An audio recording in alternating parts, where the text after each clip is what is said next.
Ah, Irène. Bah, qu'est-ce que vous faites là, vous? Ben, c'est Paul. Elle a dit qu'elle avait besoin d'un standardiste polyvalente. Quoi? Un standardiste pour changer les ampoules, monter les murs, faire la translation. J'ai déjà fait les translations, tu sais, avec les récidivistes, là, les serbo-croates, là, tu sais, les délinquants. Pour toi est brûlant comme un feu. C'est un personnage qui vient des pays de l'Est.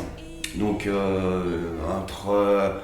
au départ, on dit qu'il est de Pologne, on découvre qu'il a des racines en Serbie, en Croatie. En fait, voilà, c'est quelqu'un qui a gravité dans les Balkans. On s'aperçoit aussi qu'il a gravité dans le milieu plus ou moins mafieux, sans être vraiment un mafieux. Voilà. Et il arrive donc, on le découvre dans le cabinet Lebovitz en tant que, si je me souviens bien, le cousin du concierge, et qui devient l'homme à tout faire du cabinet en fait. Et je croyais que vous étiez polonais. Ah oui. Mais ma grand-mère, elle a vécu 2 ans dans la Grande Serbie. Attendez, c'est quoi exactement votre travail, Pavel? Mais moi, je suis docteur en physique nucléaire. Docteur. Bon, bah, venez avec moi, docteur Pavel. Il commence à faire des travaux. Et à devenir, au fur et à mesure des travaux, Paul se rend compte que c'est un garçon qui quand même a de la discussion. On peut parler de différentes choses avec lui. Et il devient un peu le confident. Et dans la saison 2, on le découvre en fait non plus en tant qu'homme à tout faire. Enfin, il est toujours homme à tout faire, mais on le découvre en fait au desk. Donc il s'occupe de la réception et de l'accueil au cabinet. Voilà.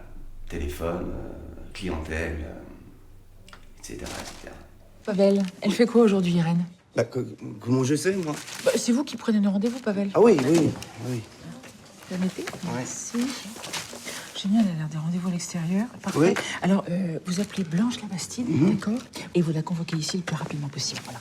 C'est qui ça là? Blanche Labastide, c'est une cliente d'Irène. Oui, Blanche Labastide. Là, alors. là-bas. Là, Non, hein. elle. C'est là. Voilà, Labastide, c'est ça. Bravo. Moi, j'arrivais pour faire quelques épisodes, quoi. En fin de matinée, c'est possible pour vous? Non, elle m'a pas donné la raison. Non. Oh, parfait. Merci, madame. Au revoir. Ouais, ça, j'aime bien quand tu fais ça. Tu fais ça bien. Hein. Quoi? Ben, là, les secrétaires un peu sexy, là, comme ça. Merci, Pavel. De rien, patronne. Ce qui était vraiment super, c'est qu'ils m'ont vraiment laissé, ils ont eu confiance et ils m'ont laissé faire, en fait, sur développer, en fait, le personnage. À partir du moment où tu prends un accent, donc tu te meus différemment. Et donc, c'est un personnage qui est un petit peu en décalage aussi par rapport aux autres, et c'est ce qui donne aussi ce côté un petit peu intéressant. Il y a le côté ludique aussi du personnage, quoi. Et mystérieux. Il faudrait me garder, Simon Junior. Oui. Vous pouvez faire ça pour moi? Parce que, voilà. Voilà, alors vous le prenez doucement, parce qu'il fait dodo. Il fait dodo, petit bonhomme. Oui. Il faut qu'il fasse son petit rôle, alors vous tapotez, là. Comme ça, là. Ok, voilà. Je vous laisse ça, les couches, le vêtement, tout ça. Merci, Ouais. Pavel. Ouais. Merci. Alors, l'accent, c'est très simple. On m'appelle souvent pour faire des rôles de gars de pays de l'Est. Moi, je parle la langue, je parle le serbo-croate. Et j'ai été quand même bercé toute mon enfance avec l'accent de ma famille, quoi, de mes parents. Donc je reproduis l'accent, un mélange entre l'accent de mon père et l'accent de ma maman, quoi. J'arrive avec la ravitaillement. Du chardonnay. Que vous savez que... Et c'est ton vin préféré? Parce que je te connais comme personne, il te connaît, Paul. Comme je sais que tu as besoin d'aide, mais comme tu es la Paul Lebovitz, tu vas me dire non, je n'ai pas besoin d'aide. Bon, vous l'ouvrez, cette bouteille, ou pas? Non, mais je suis sérieux, Paul. Regarde-moi. Il faut faire attention à ne pas déborder aussi, à bien rester aussi dans la ligne, dans le là de la série. Mais pour ça aussi, on est épaulé par les personnages qui sont autour de nous, quoi. Donc moi, je me réfère aussi au là et au ton de cette comédie qui est traitée de manière assez fine, quoi. Il faut rester voilà, sur cette ligne-là. Même si je sais que toi, tu es, après les épreuves, toujours la plus forte pour aller de l'avant.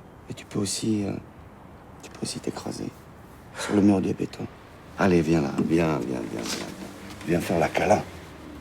Ça fait partie des belles histoires qui nous arrivent, quoi, en tant que comédien. Tu arrives pour faire petite chose, et puis voilà, tu sens que ça plaît à l'équipe, ça te plaît à toi, tu prends du plaisir, et puis on développe le personnage. C'est des côtés, voilà, c'est assez sympa, c'est magique, quoi. C'est mon enfant.